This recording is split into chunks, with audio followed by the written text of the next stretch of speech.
Muy buenos días, ¿cómo están todas? Dios las bendiga. Me da mucho gusto poder estar aquí de nueva cuenta. Estamos esperando ese mensaje, esa bendición que de parte del Señor nos tiene en su palabra, sentadas a los pies de Jesús. Esa es la bendición más grande que nosotros podemos tener cada día. Bueno, vamos a dar gracias a Dios para comenzar este tema. Padre, en el nombre de Jesús, quiero agradecerte, Padre Todopoderoso, por darnos esta bendición tan grande de poder sentarnos, Dios, a tus pies para recibir ese mensaje, Señor, esa maná que nuestra alma necesita. Te damos gracias, pongo delante de ti a cada una de mis hermanas que se está conectando a Casa de Oración Tijuana, Loma Dorada, Casa de Oración Chula Vista y a todas las que se están conectando. Te doy muchas gracias, Señor Todopoderoso, en el nombre de nuestro Señor Jesucristo. Amén. Bueno, hace unas semanas tuvimos un tema que, dando continuidad a nuestra serie de los celos, y el tema que miramos fue los celos en la familia. Fue un tema que transmitimos y tuvimos muchas fallas de transmisión y quedamos entre nosotros poderlo volver a compartir para que ustedes no se pierdan ningún detalle sobre ese tema que es edificante y es de grande bendición para todas nosotras. Bueno, este es el último tema donde cerramos esta serie de los celos. Y bueno, una pregunta que nosotros nos hemos estado haciendo y respondiendo también a lo largo de esta temática es ¿de dónde nacen los celos? ¿De dónde se originan? Y pudimos darnos cuenta que la primera persona que los experimentó fue el enemigo, Satanás, al sentir envidia de su creador, el deseo de ser igual a Dios, deseó su alabanza, deseó su belleza, deseó su postura, su poder y que todos le adoraran. Él llenó su corazón de ese orgullo, de esa soberbia, convirtiéndose en enemigo de Dios. Bueno, una frase que encontramos por ahí en la web fue: el rival de los celos no es alguien de carne y hueso, sino la imagen de lo que se quiere llegar a ser. Y con esto podemos darnos cuenta que uno de los tormentos más grandes que una persona puede experimentar es querer llegar a ser esa persona, ese alguien o tener aquello, y pueden llegar a ser tan tormentosos, tan malvados, que pueden afectar a mucha gente. Y en este caso, bueno, vamos a ver que los celos afectan a la familia. Uno de los tormentos más grandes que una persona entonces puede experimentar es querer. Ok. Dice un experto en el tema que los celos pueden ser para una persona una alarma que le avisa un peligro. Sí, el peligro no es otra cosa que el miedo de perder el cariño de un ser querido, y son realidades emocionales que suelen ir acompañadas de sensaciones de abandono, también exclusión, experiencias internas que, como es de esperar, se viven de una forma externa, pero también interna, causando mucho dolor en aquella persona. Y como les comento, los celos son muy dañinos y son muy dolorosos para quienes lo padecen. La palabra de Dios nos instruye de una manera importante para que nosotros nos demos cuenta de su procedencia y de cómo nosotros podemos enfrentarlos. Gálatas 5:20 lo menciona como una obra de la carne, como una manera en que se externa la naturaleza pecaminosa del ser humano, trayendo entre todas esas síntomas de quienes lo padecen: iras, contiendas, disensiones, pleitos, y bueno, está catalogada como enlistada como una obra carnal. La palabra de Dios en Efesios 4:31 dice: quítese de vosotros toda amargura, que bueno, viene siendo la raíz de los celos, la amargura, pero también dice: quítese de vosotros el enojo, la ira, la gritería, la maledicencia y toda malicia. Esto que acabamos nosotros de mencionar acompaña a este sentimiento, a esta emoción, pero también a esta conducta que también puede abrazarse como parte de la vida de una persona. El ser celosa puede ser parte de la condición de una persona, así piensa, así es, y bueno, ya viendo todo esto a la luz de la Escritura, podemos permitir que la palabra de Dios entre al corazón y empiece a cortar y a quitar todas aquellas cosas que nosotros abrazábamos como parte de nuestra personalidad, pensando que era algo que nos distinguía. Bueno, sí nos distingue, pero para Dios esto es malo, para nosotros es muy dañino porque causa mucho daño no solamente al ser interior, sino a todas las personas que están a nuestro alrededor. En la familia, los celos son más comunes en la relación entre hermanos, cuando uno de ellos recibe quizá más atención o pensamos que recibe más atención que el otro. Definitivamente, pues los padres debemos educarnos, enseñarnos para cuidar el corazón de los hijos y tener un equilibrio en nuestras actitudes hacia cada uno de ellos. Y hay muchas mujeres que podemos nosotros ver que lo hacen y podemos aprender también de aquellas personas que se sujetan su corazón a ello y que guardan el corazón de sus hijos. Un caso mencionado en la Biblia fue el de José. Es un tema que muchas quizá ya lo conozcan, si no, en Génesis ustedes lo pueden encontrar alrededor del capítulo 42, 43 en adelante. Podemos encontrar de la vida de José, y este caso menciona que él fue un hijo favorito de entre 12 hijos. Jacob tenía preferencia por 2 específicamente, que eran los hijos de su amada Raquel. Ella le dio 2 hijos y uno de ellos era José, y una de las evidencias fue que él mandó a hacer, en una ocasión, mandó a hacer una túnica de colores y la mandó a hacer exclusivamente para él y no para los otros 11. Entonces, de alguna manera, todos estos eran unos príncipes. Esta túnica representaba una distinción de ser un príncipe, y ellos empezaron a sentir celos amargos. Este error le costó mucho dolor a todos, ya que los hermanos llegaron a aborrecer a José, a sentir unos celos profundos, y una envidia tan profunda brotó hasta el punto de desearle la muerte. Es un caso que está registrado en la palabra de Dios. En Génesis capítulo 37, 3 dice: y amaba Israel a José más que a todos sus hijos, porque lo había tenido en su vejez, y le hizo una túnica de diversos colores. Y viendo sus hermanos que su padre lo amaba más que a todos sus hermanos, le aborrecían y no podían hablarle pacíficamente. Estos celos los llevaron a estos hermanos a cometer maldad, a atentar contra la propia vida de su hermano. Ellos pensaban que podían deshacerse de él para siempre. Lo vendieron como un esclavo a los ismaelitas, mas Dios en su fidelidad guardó íntegramente la vida de José, y fue él un instrumento de bendición para toda la casa de Jacob, no solamente a sus hermanos, sino también a su padre, y hasta hoy fue una bendición para todos. En Génesis 37, 18 dice que cuando ellos lo vieron de lejos, antes que llegara cerca de ellos, conspiraron contra él para matarle. Y dijeron el uno al otro: he aquí viene el soñador. Entonces vemos que hablando de una manera despectiva, de una manera sarcástica, le mencionaban o le decían el soñador, porque Dios había dado sueños a la vida de José de una manera profética, manifestando lo que vendría dentro del plan de Dios a esta nación, que era la nación elegida por Dios.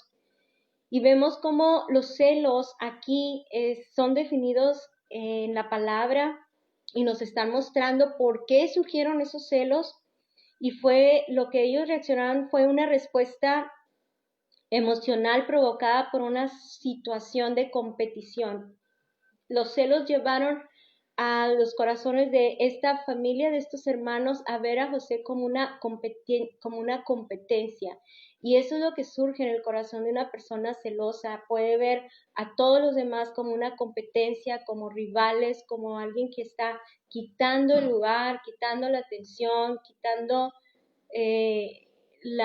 lo que esa persona más desea. Desea un lugar, desea una diferencia, desea hacerse notar. Y eso es lo que surgió en el corazón de de los hermanos de José ante José. Génesis 37:20 dice, ahora pues venid y matémosle y echémosle en una cisterna y diremos, alguna mala bestia lo devoró y veremos qué será de sus sueños. Ante los celos puede llegar a sentirse mucha ansiedad, dicen los expertos. Lo que define a esta palabra celos, furor, hervir, enojo. ¿Por qué? Porque atentan contra la propia autoestima. Entonces la persona llega a sentir ese furor, ese hervor.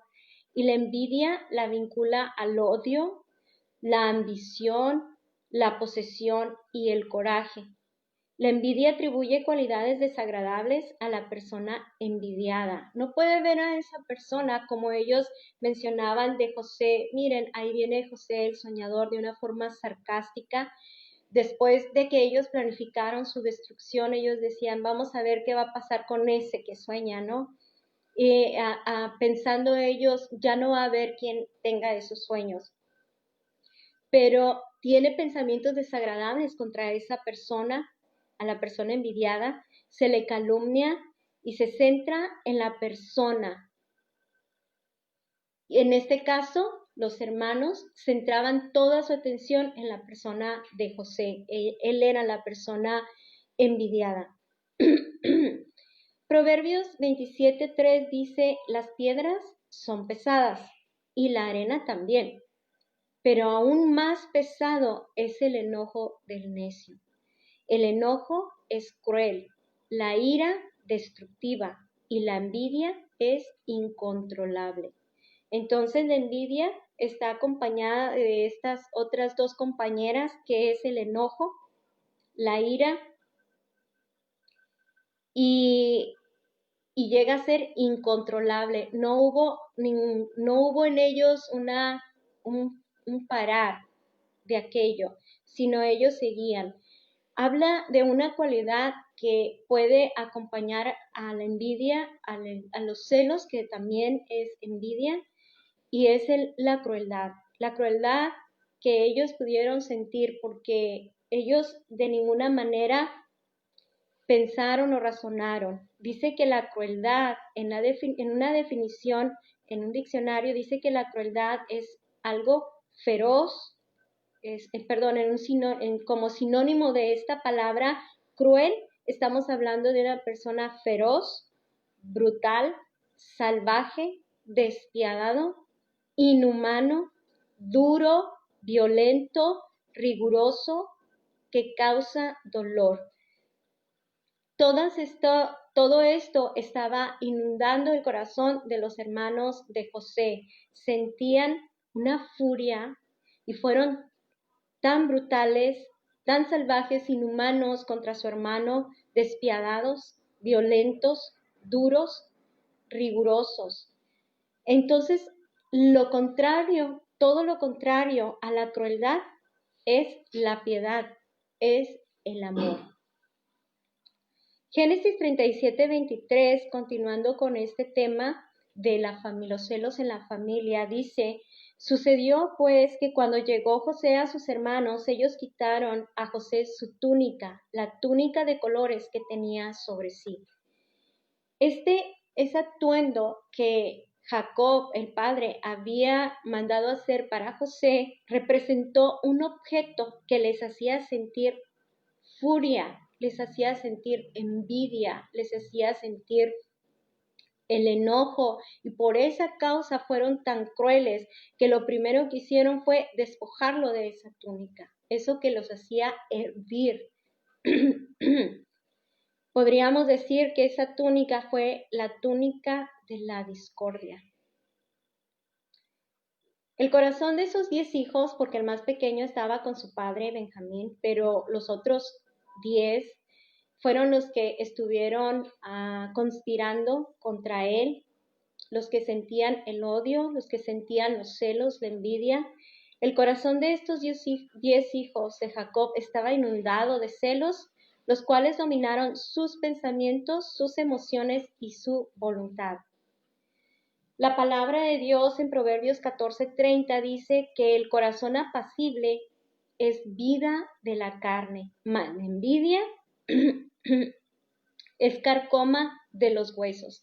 Estamos hablando cómo lo compara la envidia como algo que consume, que destruye, que no solamente una parte, sino se disemina por todas partes. Un diente cariado, una vez que sale una caries, por ejemplo, esa caries, si no se trata, va a carcomer todo el diente hasta destruirlo, hasta llegar a la médula y del nervio, y destruirlo completamente. Eso es lo que se está refiriendo, cómo puede llegar la envidia, los celos a destruir las relaciones entre los hermanos, las relaciones sanas con los padres, las relaciones sanas, y enfermar un corazón, y no solamente eso, consumirlo completamente. La palabra nos dice en Hebreos 12:15, no dejen que nadie se aleje del amor de Dios, tampoco permitan que nadie cause problemas en el grupo, porque eso les haría daño. Sería como una planta amarga que los envenenaría. Entonces hablamos que la amargura los contaminó. La amargura tuvo que haber surgido en un momento y nadie paró. Ninguno de esos hermanos pararon esa envidia, sino la alimentaron. Alimentaron esa raíz y esa raíz se creció y llegó al corazón a inundar hasta llegar a pensar y sentir exactamente lo mismo contra esa persona. Así es la maldad en el corazón del hombre. Dice que los celos o la envidia tienen que ver con algo maligno como la amargura, que puede dañar, y es como una planta amarga que envenena. Y eso es lo que causan los celos y la envidia dentro de la familia. En esta historia se toma muchos detalles acerca de cómo ellos avanzaron y fueron contaminados y creció hasta llegar a dar a luz tanta maldad. Génesis 37, 24 al 27 dice, y le tomaron y le echaron en la cisterna, pero la cisterna estaba vacía, no había agua en ella.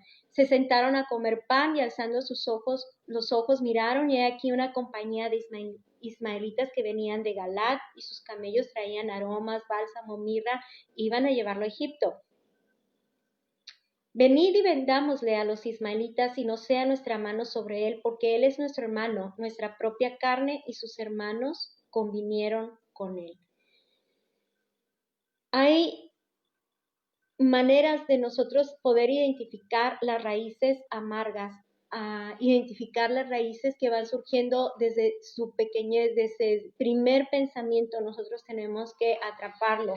Cuando el cariño, la dádiva o las muestras de afecto de los padres hacia otro de nuestros hermanos nos afecte o veamos que afecte a los hijos, nosotros tenemos que tener cuidado de ir y solucionar eso.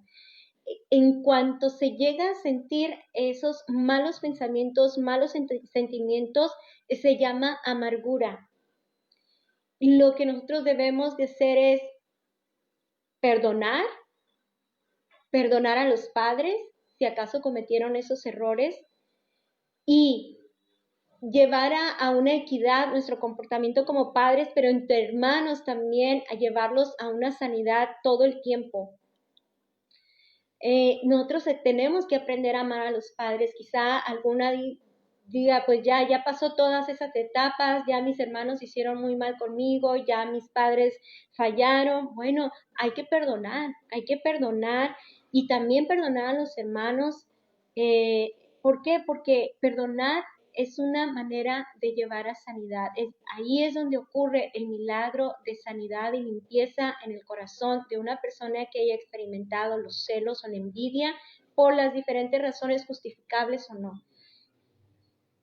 Nosotros tenemos que aprender de Dios como padres, tenemos que aprender de nuestro Padre Celestial a ser equitativos, justos y amorosos con nuestros hijos, independientemente del carácter de cada uno.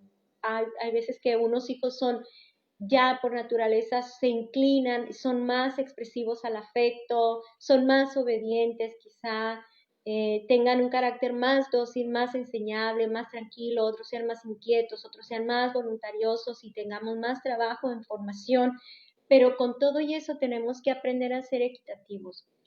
Un ejemplo que yo pude ver en la vida de mi hija cuando nació su tercer bebé fue, y me pareció un detalle tan hermoso que ella lo planificó pensando en guardar el corazón de sus niños para que ellos pudieran recibir a su hermanito como lo que es, como un hermanito menor, donde ellos lo amaran, lo cuidaran y también ellos no sintieran una diferencia.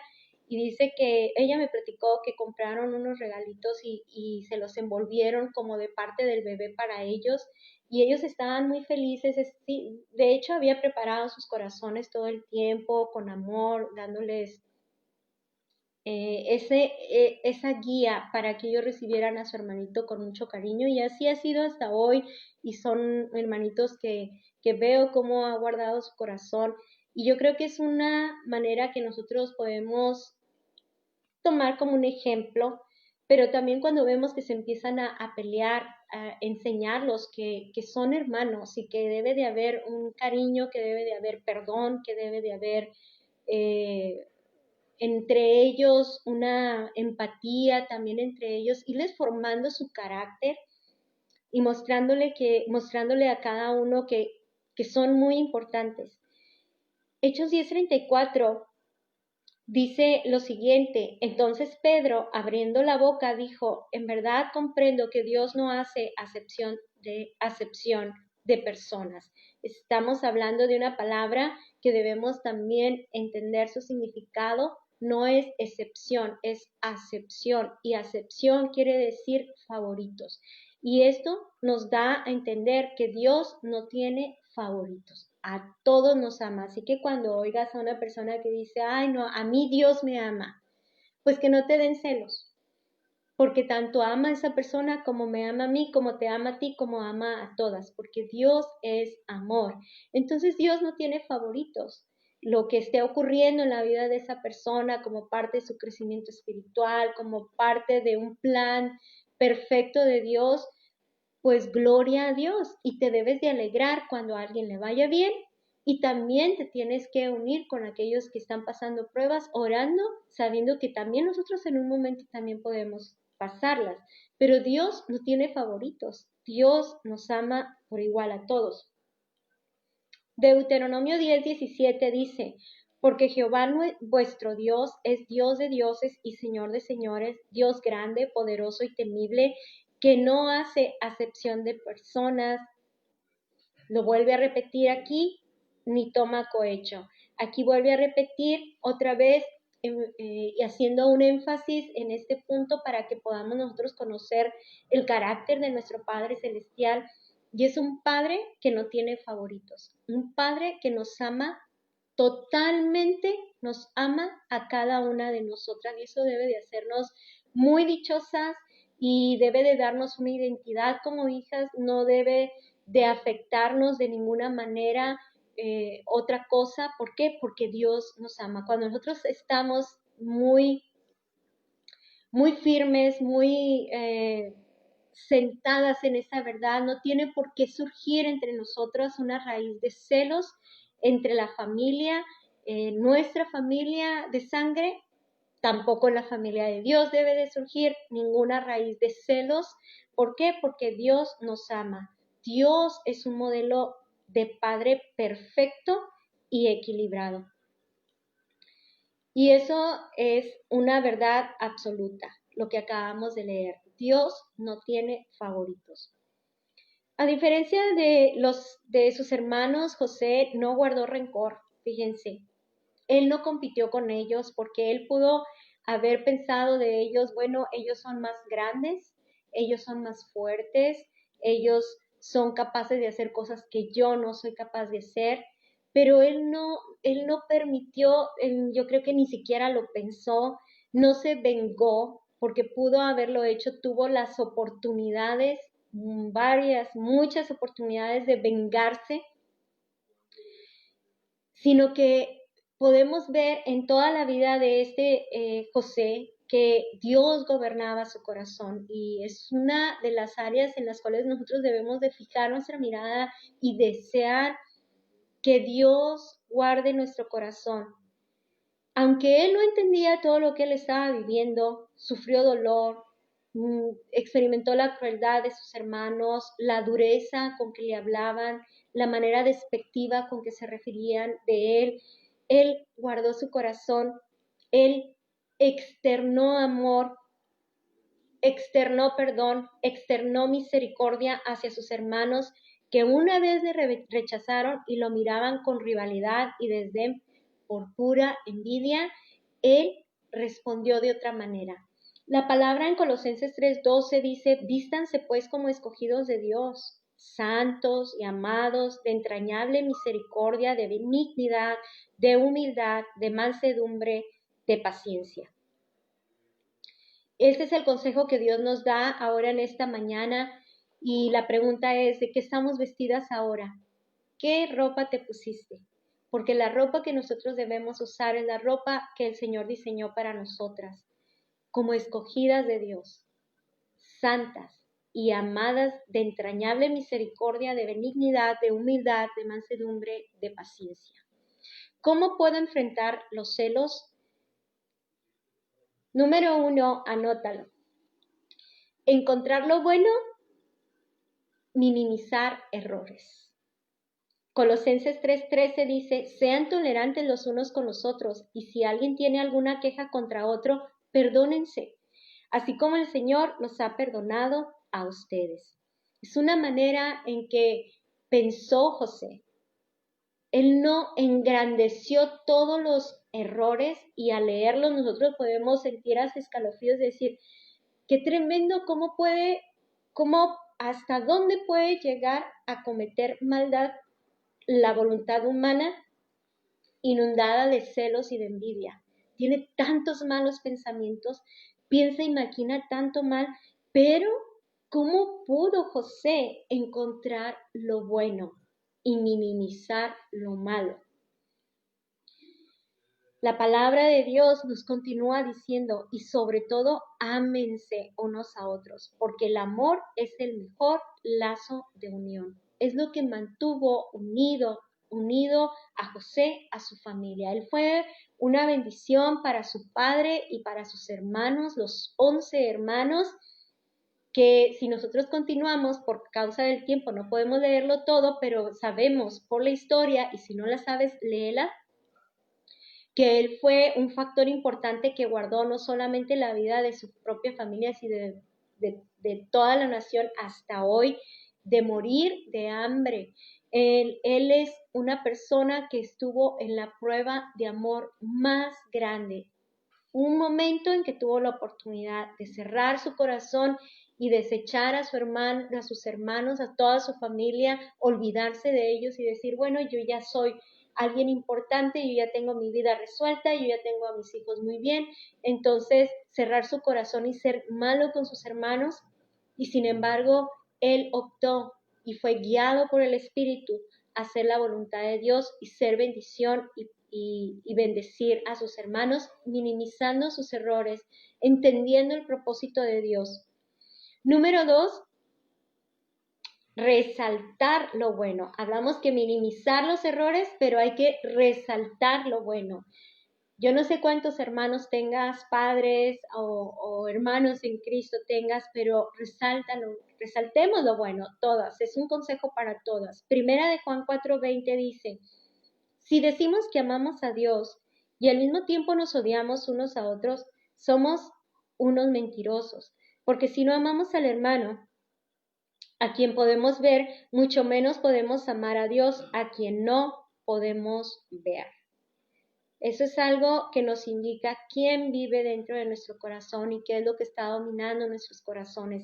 Si no es el amor de Dios, no vamos a poder resaltar lo bueno, las virtudes que hay en otros, la vida de otros, ver cómo podemos ser uno y cómo podemos ayudarnos a crecer y a levantarnos en los momentos de necesidad unos a otros. No podríamos orar siquiera por aquellos. ¿Por qué? Porque no veríamos lo bueno. Solamente en un corazón lleno de celos y de envidia solamente ve lo malo. No puede ver lo bueno. Pero cuando un corazón está lleno de Dios, solamente resalta lo bueno y minimiza lo malo. 3. Generar soluciones que beneficien a todos. Primera de Corintios 10:24 dice, por eso tenemos que pensar en el bien de los demás y no solo en nosotros mismos. Imaginemos que José solo enfatiza todo su dolor, toda su angustia, toda su soledad, todo el miedo que pudo haber sentido y se convirtiera en furia, en venganza. Pero para nada, él generó solución que benefició a todos. Génesis 45:3, y dijo José a sus hermanos, yo soy José, ¿vive aún mi padre? Y sus hermanos no podían responderle porque estaban turbados delante de él. Entonces dijo José a sus hermanos, acercaos ahora a mí, y ellos se acercaron, y él dijo, yo soy José, vuestro hermano, al que vendieron para Egipto. Ahora pues, no se entristezcan, ni os pese de haberme vendido acá, porque para preservación de vida me envió Dios delante de vosotros. Y aquí vemos cómo una mente en Cristo, una mente en Dios puede ver todas las cosas, cómo abundaron para bien, no solamente a su vida, sino formando su carácter y haciéndolo más fuerte, sino para bendición de otros. Él soportó la prueba, él se mantuvo en perfecta condición espiritual y por eso pudo ser una persona que generó soluciones. Y ese era el carácter de José, era una persona que generaba soluciones que beneficiaban a todos, no a él. Y por último, el número 4, perdonó. José aplicó la resolución de problemas. Para todo ese asunto que él había vivido, había solamente una solución, que es el perdón. No había más que hacer. O se vengaba, se enojaba, guardaba rencor, empezaba a maquinar odio y cómo planificar la destrucción de sus hermanos, o perdonar. Pero él, lleno del amor de Dios, perdonó. En realidad, él actuó en la llenura de Dios. Primera de Pedro 4:8 dice, sobre todo, ámense mucho unos a otros, porque el amor borra los pecados.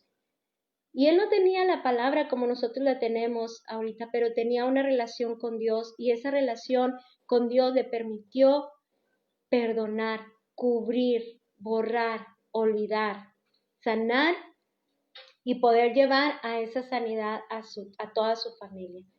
Nosotros necesitamos pensar como Cristo, ser humildes y enseñar la humildad, amando, respetando, siendo empáticos, encontrando siempre en todo el propósito de Dios, a todo y en todos. Filipenses 2:2-4 dice, completen mi gozo sintiendo lo mismo, teniendo el mismo amor, unánimes, sintiendo una misma cosa.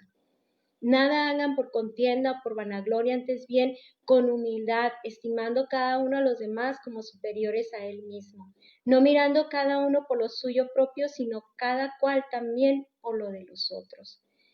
Los celos y la envidia se sufren por no tener clara la identidad, por tener un vacío en el corazón y buscar un lugar, que se noten los propios méritos no en Cristo Jesús.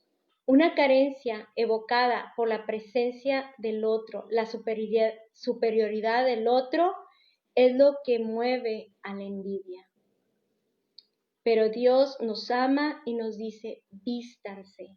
Cada día no nos olvidemos del ropaje que Dios diseñó para nuestro corazón, hermanas, y cada día para nosotros guardar nuestro corazón debemos de ponernos ese ropaje que la palabra de Dios nos provee, como es la santidad, el amor, la misericordia, la benignidad, la humildad, la mansedumbre y la paciencia.